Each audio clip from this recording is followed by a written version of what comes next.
tentunya dengan re-educating, right? Re-educating the investors, re-educating the market. The market is actually fine.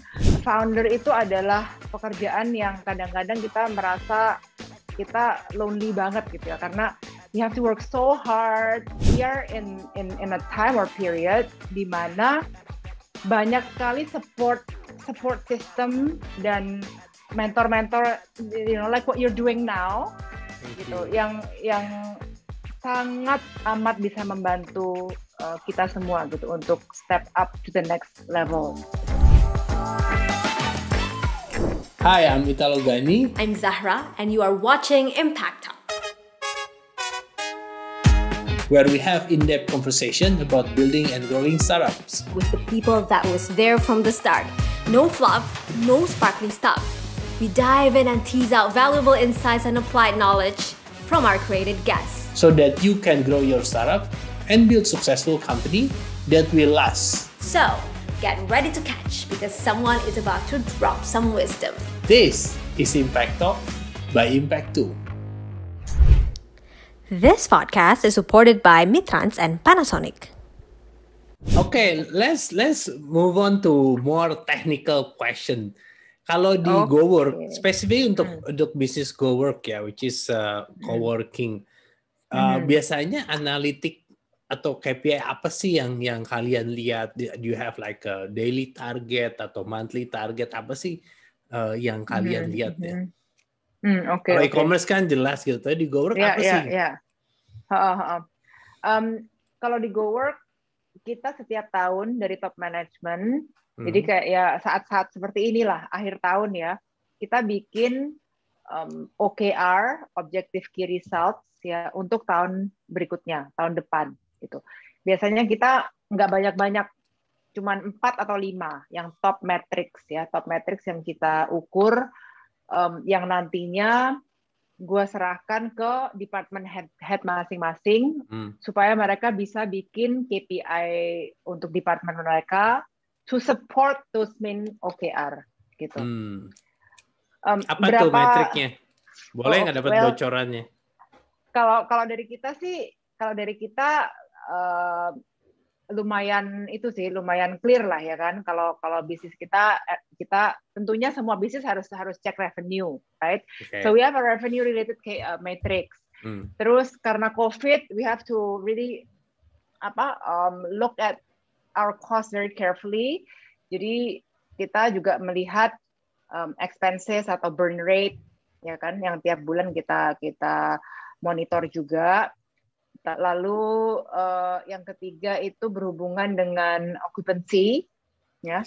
Occupancy itu agak sedikit berbeda dengan revenue, karena revenue kita nggak semuanya dari occupancy. Yes. Ya. Karena bisnis kita bukan rental kayak landlord yang cuman dapat revenue dari rental, tapi we have other revenues, right? Dari engagement kita. So that occupancy number barangkali lebih mengarah ke sales team, karena mereka yang mendatangkan company yang benar-benar duduk di lokasi GoWork, but the revenue number is for everyone, right?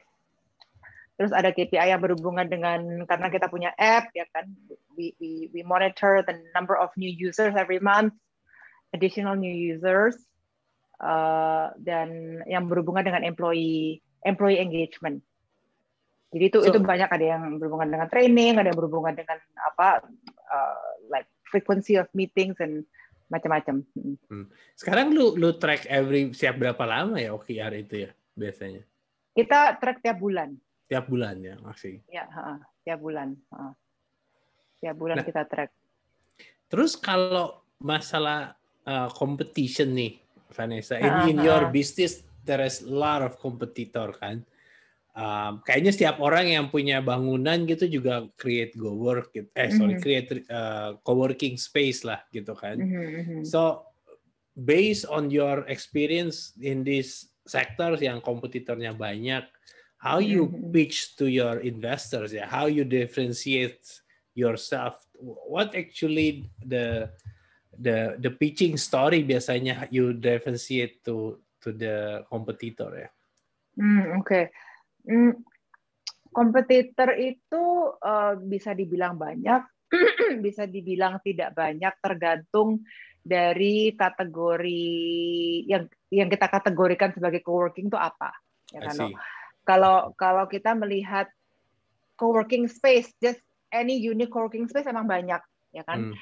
Tapi yang kita emphasize, yang kita stress out di GoWork itu kan the network that we have, the network of locations, lalu the network of members, terus the network of landlord, gitu kan. Kalau untuk investor itu yang kita tekankan gitu, karena saat ini of course I'm talking about over the course of the years dan over the course of COVID juga gitu ya. GoWork memiliki jumlah lokasi yang terbanyak dan yang terbesar dari segi luasan di Indonesia, ya kan? Jadi company manapun yang mau join GoWork itu bisa menggunakan lokasi di mana-mana kan, nggak hanya di satu lokasi itu aja gitu. Kalau misalnya coworking space cuma punya satu lokasi atau dua lokasi, ya mereka cuma bisa di situ doang, ya kan? Let's see building A mau bikin coworking space ya nggak masalah gitu, they can, tapi the service will only be limited to that location only. Dan tentunya sekarang setelah kena pandemi dan lain-lain, kita semuanya yang gue terima gitu ya, semua inquiry yang gue terima, baik itu startup, tech companies, all the way to conventional companies, itu mereka ingin memberikan benefit kepada semua employee-nya untuk bisa bekerja dari manapun mereka feel comfortable, bisa dari dekat rumahnya, bisa dekat kliennya gitu ya, jadi nggak harus kumpul di satu lokasi, ya kan? Kayak zaman dulu yang harus ngantor di satu lokasi, itu udah sekarang I think COVID has changed that mindset to completely on the opposite side. Gitu. Jadi karena itulah kita bisa dibilang sih beda dengan yang lain. I see. Jadi the essence of coworking really the numbers of ininya, poinnya atau branchesnya ya, sehingga mereka bisa pindah-pindah atau kayak apa ya? Betul. Dan di mana branchesnya juga gitu. Karena pemilihan lokasi kita kan dekat MRT station, lalu dekat mall-mall yang sering didatengin orang anyway, like you love going to PP, ada yang suka ke Sensi gitu, kita juga ada di Sensi, ada yang nongkrongnya di Pondok Indah, we also have in Pondok Indah gitu. Jadi kayak nyari lokasi-lokasi di mana orang suka meeting dan nongkrong dan gampang untuk gampang untuk public transportation dan lain-lainnya. Nah, lalu dengan kan ada WeWork fiasco kan ya. Kalau ada kalau di satu industri itu ada satu startup yang actually ruin the whole the whole story of co-working business. How affect your business at that WeWork? I would be lying if I say it didn't affect us. Tentunya sangat kena juga gitu ya berita itu, karena tentunya bagi investor-investor yang dulunya interested sama coworking karena ceritanya WeWork, tapi mereka tidak mengerti benar-benar ya industri ini tuh bagaimana, hanya melihatnya satu pemain doang. Terus begitu the WeWork fiasco happen, mereka these people yang maybe not as deeply educated in the industry akan berasumsi bahwa semuanya akan sama, gitu. Ya kan, semuanya akan sama. Tentunya, everybody knows that every single company is different, right?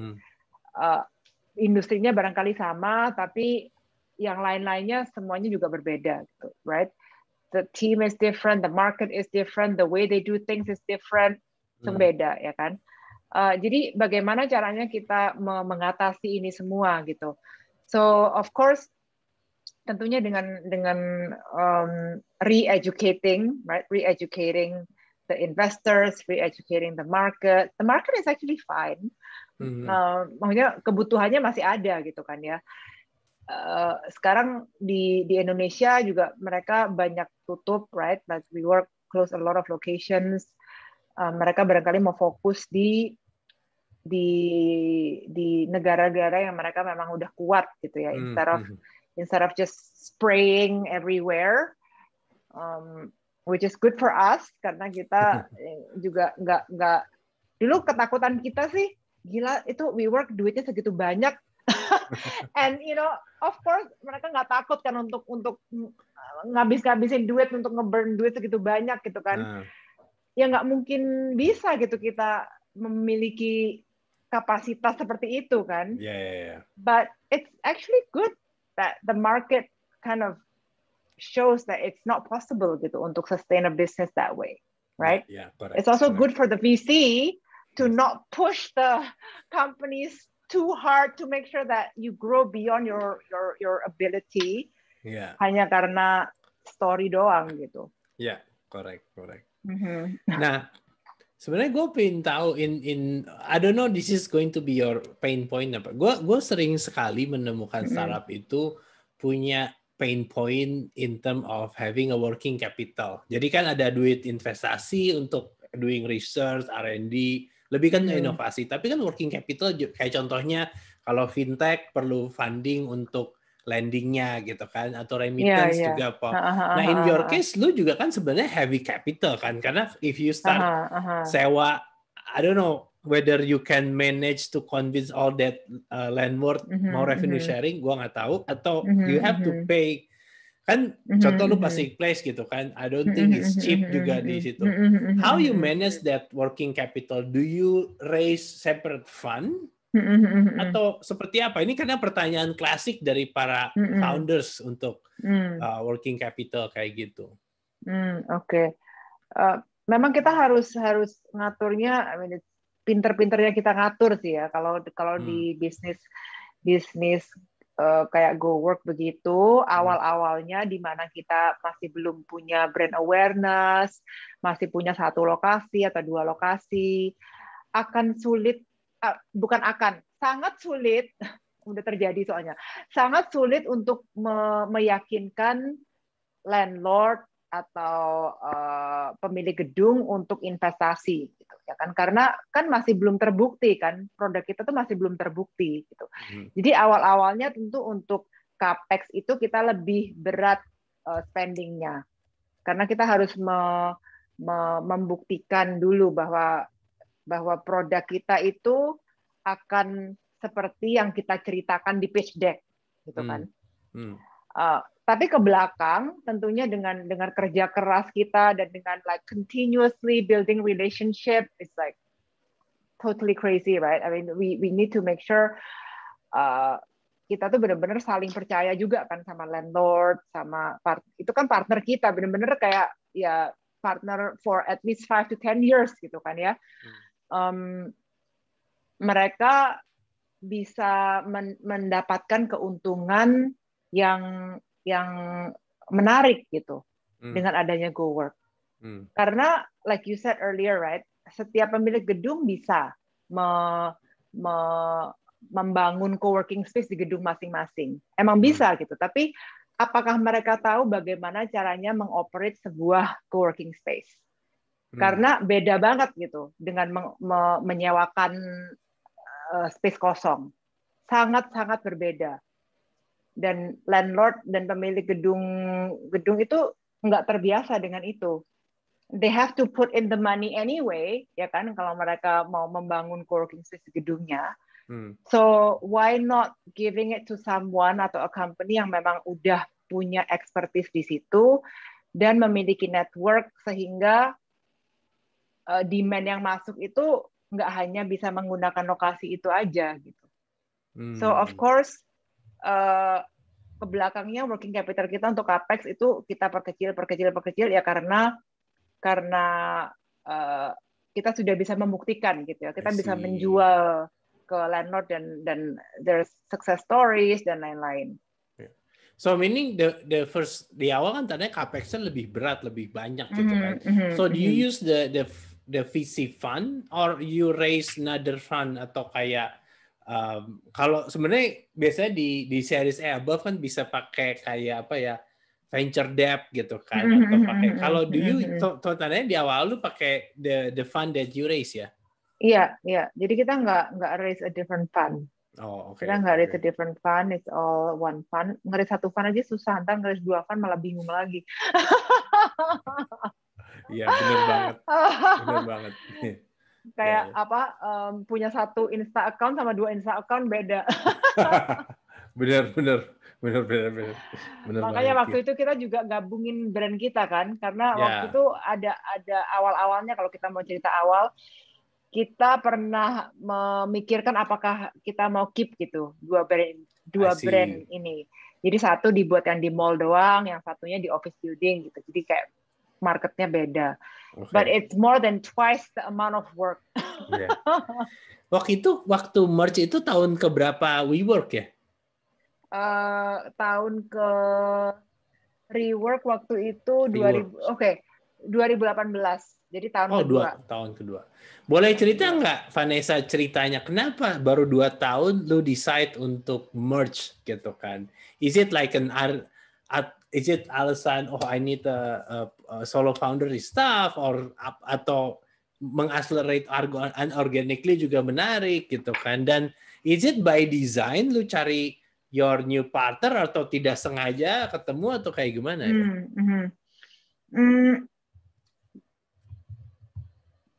Ketemunya sih sengaja atau nggak sengaja. I think it's in between deh. Karena gini, karena pada saat awal-awal coworking space mulai marak gitu ya, 2015 2016 itu kan banyak banget kan yang bermunculan ya, banyak brand lah. Saat ini pun juga banyak gitu yang mengoperate coworking space, dari yang paling kecil sampai dari yang kecil satu lokasi cuman berapa 20 seat sampai misalnya yang the size that we operate. Kita saling kenal loh. Jadi kalau ada yang buka coworking space baru, I would like to meet the person gitu. I see. Nggak mikir untuk gabung atau apa, pokoknya ya kepingin itu aja, kepingin kenal, kepingin gimana caranya kita bisa partneran ya kan, gimana caranya kita bisa membentuk komunitas atau ekosistem yang barengan gitu ya. So waktu dengan GoWork itu pun juga sama. So I went to their opening. Mereka kan buka lokasi pertama mereka setahun setelah gua buka Rework kan. So ya udah, mereka buka, I went to their location, terus ternyata salah satu foundernya tuh gue udah pernah kenal gitu dari beberapa tahun yang lalu, kayak temennya temen gue gitu ya kan. So then we started talking, terus kita cerita-cerita biasalah, cerita biasa,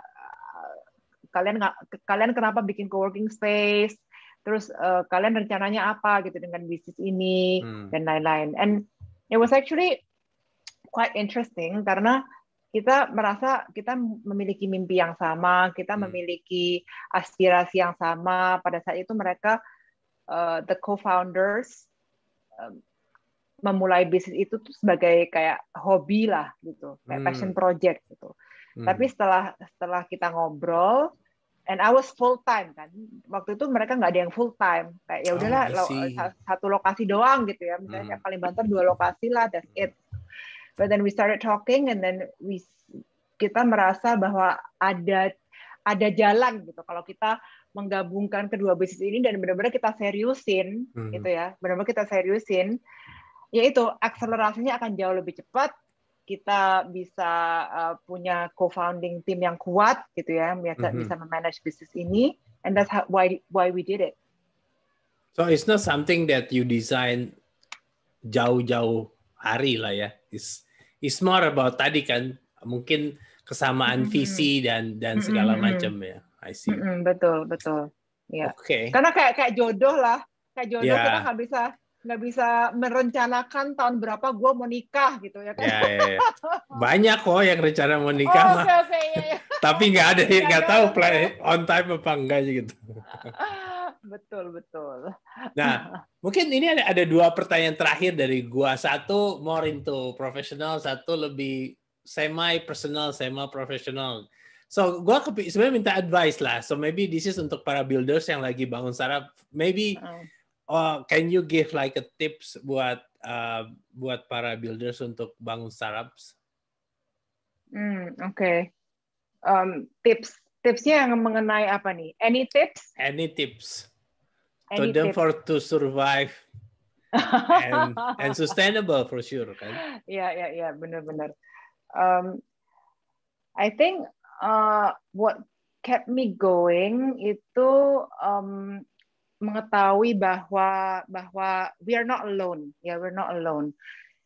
Startup founder itu adalah pekerjaan yang kadang-kadang kita merasa kita lonely banget gitu ya, karena we have to work so hard, we have to face so many rejections, ya kan? Rejectionnya dari mana-mana gitu, dari customer iyalah, dari investor iya, dari employees kadang-kadang iya gitu kan. Kita melihat, oh ini kandidat ini pas banget nih buat gua, tapi kita nggak bisa afford gitu ya. So many things, right? Lebih, dalam nih. Iya, jadi tapi the good thing is that we are in a time or period di mana banyak sekali support system dan mentor-mentor, like what you're doing now. Thank gitu, you. yang sangat amat bisa membantu kita semua gitu untuk step up to the next level gitu. Dan it's okay to be scared, it's okay to be to feel down sometimes. Kita semuanya manusia ya. Cuman jangan lupa untuk take a break so that you don't get burned out gitu. Karena kalau kita udah burned out itu kita nggak bisa ngapa-ngapain sih. I mean, because I've experienced it. I've experienced it many times in my early days. Pada saat solo founder, I mean tentunya sampai sekarang ya kadang-kadang ada gitu hari-hari itu. Fortunately, I have a strong team. Jadi gue juga belajar untuk let go, ya. Back to my earlier points on being a different leader. Awalnya gue harus tahu gitu semuanya apa yang setiap orang, setiap employee gue kerjain tuh gue harus tahu gitu. I feel like if I don't know what they're doing, I cannot help them, atau maybe they're doing something wrong, ya kan? Tapi sekarang dengan adanya kita sekarang udah 100 orang lebih ya, nggak mungkin kan gue bisa tahu itu semua gitu. So trust someone to make sure that mereka bisa melakukan hal-hal itu untuk kita sebagai founder supaya kita juga bisa mikir hal yang lebih besar. Gitu. Okay. One last thing from you, Vanessa. Dari dulu gue pertama kali kenal lu, energi lu selalu like you have this energy. Tadi lu bilang kan lu nggak bisa diem or something gitu. So you have a very good energy. Dan one thing yang gue amazed ya, tadi lu bilang lu punya anak 2. Dan suami lu juga nggak kurang sibuk juga gitu kan. So every time I met perempuan yang punya great skill, great career gitu, suddenly gue harus nikah nih lo, gue harus punya anak gitu kan. And then just closing the whole karena mau punya anak segala macam. Is it something that kadang gue bilang, aduh gue sayang banget nih orang, like you can do more than this. Is it something that possible, atau menurut lu gimana? Sebagai kan gue nggak tahu kan, you've been there, done that gitu. So you can give an advice to these people probably. I believe everyone knows what's good for themselves. Ya, kita nggak usah melakukan sesuatu karena orang lain bisa dan kita kepingin kayak orang itu gitu misalnya, right? Yang paling penting sih buat gue bener-bener kayak nanya diri kita sendiri gitu, nanya diri kita sendiri, what do we want to do in this world, right? Itu pertanyaan yang dalam dan pertanyaan yang susah untuk dijawab, dan kapan kita bertanya, menanyakan hal itu kepada diri kita juga jawabannya bisa beda-beda gitu kan. Maybe if I ask the same question when I was single, terus setelah punya anak 1, terus setelah start go work gitu akan beda ya kan. And it's okay to have a different answer, because maybe today I want to be a full-time mom for the next 2 years because I really want to be there for the kids, and I don't want to miss a day with them gitu. It's okay, you can pick it up later on gitu ya kan. Yang nggak oke menurut gue adalah doing something because somebody else expect you to do it, atau you want to be like someone else. Bukan karena keinginan kita sendiri gitu. Yeah. But to answer your question, is it possible? Yes, it is. Okay. Yes, it is possible. Yeah. Yang penting itu adalah kemauan kita. Yeah. Okay. So thank you so much Vanessa for the session. Hopefully semua para builders yang di sini dengar terinspirasi dari cerita-cerita lu ngebangun GoWorld, dan mungkin untuk para ibu yang punya anak dan mau starting up something bisa kontak Vanessa juga via LinkedIn, tanya gimana how easy or how interesting to starting up a tech startup gitu kan. So thank you Vanessa for the time, for the sharing ya. Thank you so much. Thank you Italo, thank you semuanya. Good luck.